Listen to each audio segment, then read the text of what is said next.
I want to get this correct. You've all called us in here for a special session and are asking minimally for the state to give you all $36 million per year for the next 5 years for a taxpayer-funded stadium at the same time that the governor has vetoed funding for summer school, a bill to support children's mental health, a bill requiring paid family leave, all because the governor said we couldn't afford them. Can you explain to me why we need to provide hundreds of millions of dollars for a billionaire team to come to the Las Vegas Strip on some of the most valuable property in the world if we can't provide funding for critical resources like summer school and healthcare?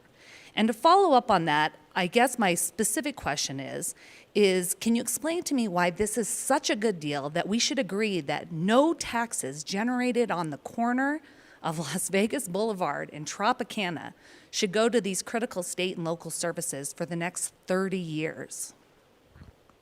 Senator Steve Hill, we don't really have standing to talk about some of the questions that you asked that are outside of this.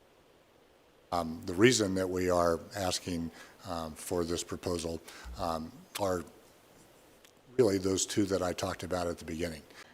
Sorry if you feel my frustration, it is because I'm incredibly frustrated. When we first heard this bill in the joint money committees, we expressed concerns about the community benefits. And this might be a question for Ms. King, or this might be a question you would be able to answer. After that hearing, lobbyist after lobbyist after lobbyist came and told us and said they heard our concerns, they were working on our concerns, specifically a community benefits agreement advisory board. We are now 10 days removed from that hearing in a second special session that has forced taxpayers to spend another $250,000 a day to keep us here, and yet what is before us today is the same exact bill that we heard 10 days ago. I don't know if you guys have been watching the wonderful period of time that we have been in this building. Special session yesterday, today, and then probably even sine die before, where there were all kinds of conversations about prudent behavior, fiscally prudent behavior, and acting appropriately within the confines of the money that we have. This particular line gives legislative power to the treasurer to basically touch the unreserved fund balance of the general fund of the state if something goes wrong. It stuck out to me, number one, because it's a legislative power that basically this bill would then transfer to another person, such as the treasurer. Do you guys have any thoughts or concerns about this particular power shift in this bill? It's probably not appropriate for you to answer, Mr. Aguero. Senator Neal, for the record, Jeremy Aguero. Again, you're right. I don't have standing to talk about power shifts or something along those lines. That provision is designed, along with a number of other provisions, to ensure that there's sufficient security in the event that something isn't there. It's also among a list of, requesting an appropriation from this body. So I think the structure is worked. We've worked with bond counsel to make sure that something was crafted that would meet all of the requirements. Beyond that, Senator, I don't have any other comment. Yeah, I figured that. So I guess this would be more commentary. I have a problem with, number one, the legislature being put on the hook for $25 million, and then on top of that, being then put on the hook to allow someone other than the legislature to touch the unreserved general fund balance of this state in order to secure a stadium. What I'm curious about is what did those community benefit programs look like in other states? So let's start off with Oakland. Do we have firm numbers? How much money was invested into the community? How many schools did we work with? How many workforce development programs existed? How much did we invest into technology? How did we work with the community, infrastructure, boys and girls? I'm just trying to understand, here's where we're starting off at. Here's everything we did in Oakland. And so that we can get a comparison to from what we've done before, because that's the track record, to the new partnership we're forming with Nevada. Senator Yolanda King, for the record, I'm going to ask Ms. Aker to come up exactly what they're doing in the community. Please, thank you. Catherine Aker with the A's. Yes, so at a high level, some of the work that we have done, so we annually work with 1,600 nonprofit organizations throughout Northern California, and that includes financial donations, so that's everything from grants or gifts, cash gifts to them. We do complimentary tickets, we do in-kind donations, so we average about 1,600 organizations we work with on an annual basis. Our grants right now are about $1.1 to $1.3 million. And all of the money, we have a nonprofit, our community fund is our our charitable arm, and all of the money that comes in goes out. So all of the expenses to our charitable fund are covered by the A's. So we try to break even. All of the money that comes in, we go out through our programs as well as our gifts. We have approximately 56 Little Leagues that we are working with throughout Northern California right now.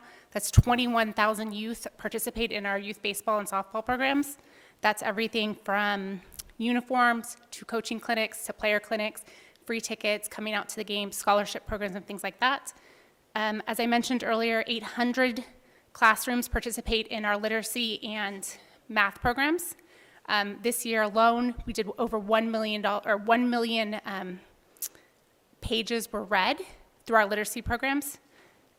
We also have a number of our players that participate, so they support our initiatives and volunteer, as well as our player run initiatives in the community. We have given about $1 million annually to food insecurity, to the food bank as well. No, I'm sorry, that's not true. I apologize, because it's not $1 million annually. It's $1.1 million worth of food to local food banks. We've volunteered over the last probably decade about 20,000 hours in the community, and overall about 250,000 youth have participated in our programs. Thank you for that. And Madam Chair, I apologize that I'm taking up so much time. And I would appreciate, and I think this body would appreciate, and I think Nevadans in general would appreciate, if that's your starting point. Can you explain that to us in terms that regular people understand? And if we're wrong and those revenues are not enough to pay back the bonds, then who's on the hook for paying off the bond? Senator Scheibel, for the record, Jeremy Aguero. You're on the hook? No, I'm just kidding. Sure. Look, Trying to provide some comic relief. the answer is, if we get all the way to the very end, it is the full faith and credit of the county that backs those bonds. I don't, they're just like any other general obligation bonds that are issued, that's how it ultimately works. There's a series of sequences that are to provide additional security for those bonds before we ever get there. So if we underestimate the revenue, right, then if we would have had to miss it by, again, one times coverage goes to principal and interest. Another 50% is additional cash coverage. If we miss it by that full 50%, then it would be the state's line of credit that would be used. If we missed it by 100%, that would mean it generated zero revenue. It would go in to the debt service reserve the first year that's issued. If it generated no revenue for the second year, you'd have the state line of credit, and then the second year's reserve would go there. Perhaps the question you're asking is for the longer term. What happens if it generates very little money forever? In which case, I suppose we've got a bigger problem. But to that point, once you've burned through all of those credit enhancements and the security that's in place, it would be the full faith and credit of the county that would be required. Why are they leaving Oakland, okay? there's been a strong relationship there for decades. Now, the whole area is apparently going downhill. Mr. Fisher has been criticized for not putting enough dollars back into the stadium or his own team, and now he's going to relocate, and basically the commitment that they had to the community that undoubtedly at one time was strong is going away, and one of the selling points you're presenting to us today is that the Oakland A's are going to come here and be the Las Vegas A's and have a strong commitment to the community. But I have this sensation that they're abandoning a community that they undoubtedly made very similar commitments to in the past. Thank you so much. Dave Cavill, President of the A's. I'm happy to answer any questions you have. If you could restate the question, it'd be great. Sure. So Yeah. this is. Thank you so much for that. But that didn't answer my question. So again, it's a yes or no. Will you willingly commit to pay the live entertainment tax in the near future to fix the equity issue that exists? Like I said, we are committed to being a great community partner in Southern Nevada and investing, over $1 billion to ensure That still does not answer the question, sir. I'm asking you directly, yes or no. Will you commit to paying the equity issue that we see existence for the live entertainment tax? the legislation as it's currently envisioned, does not contemplate that. The project is based on, what is currently proposed. And so we've been focusing on that as really the path forward for the team and for the community.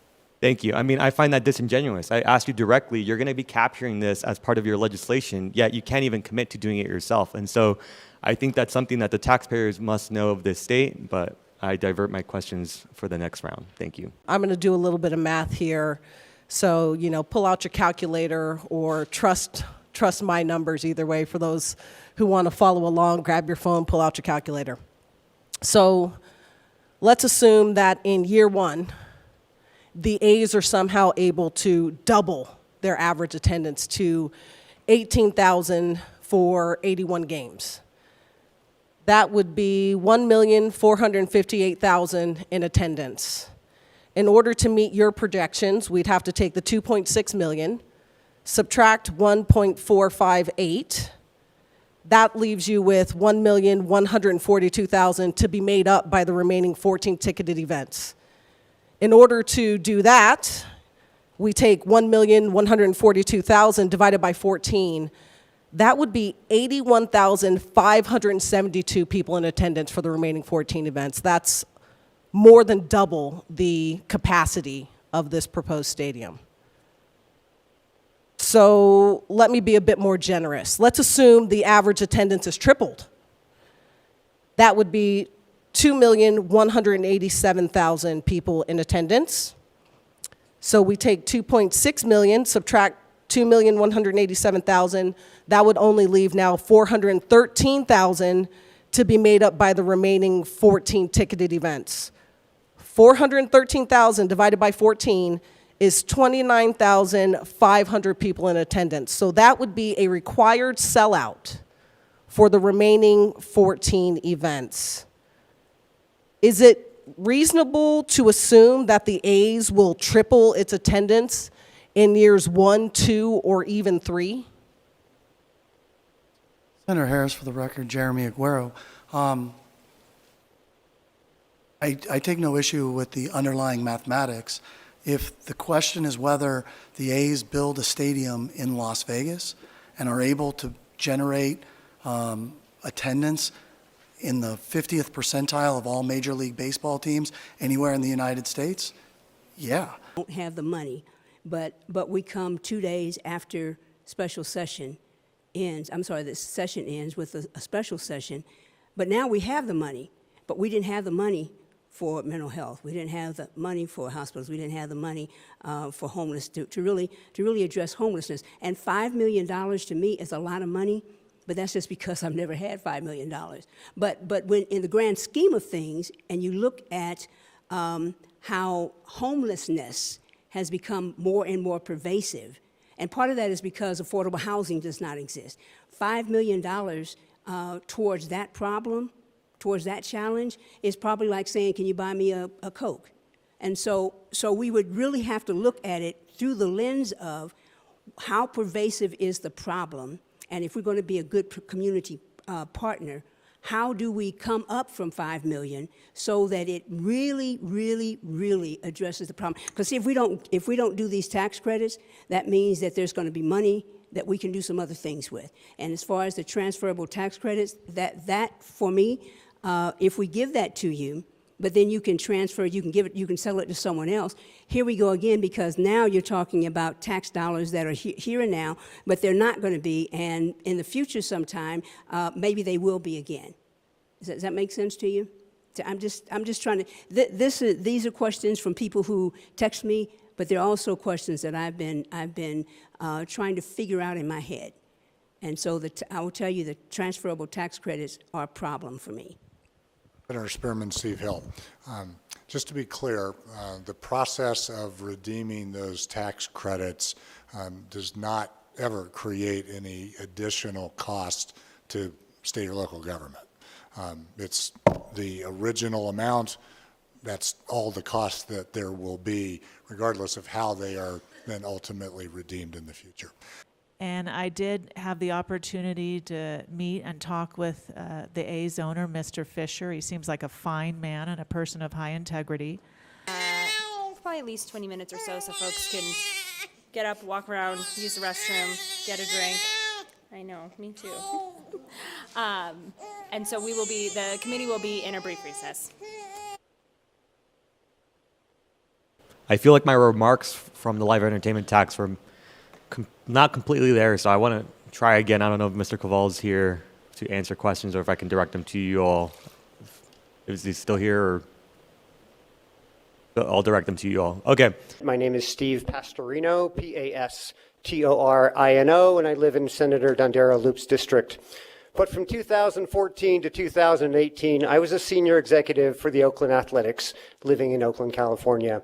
I worked for Dave Cavil and 2 desks over from Catherine Aker.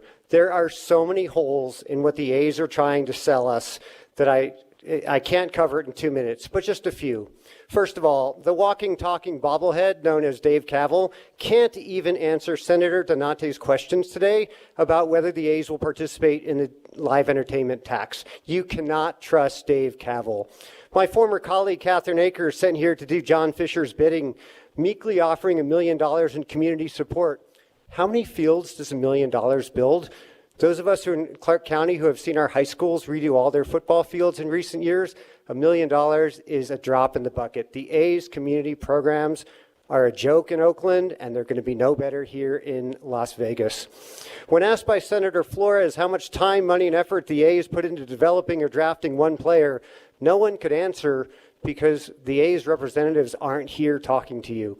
Well, the answer is years and years and millions of dollars, and yet they're going to try and cram a $380 million stadium scam in 10 days before us. Please, I urge you to give this more proper consideration.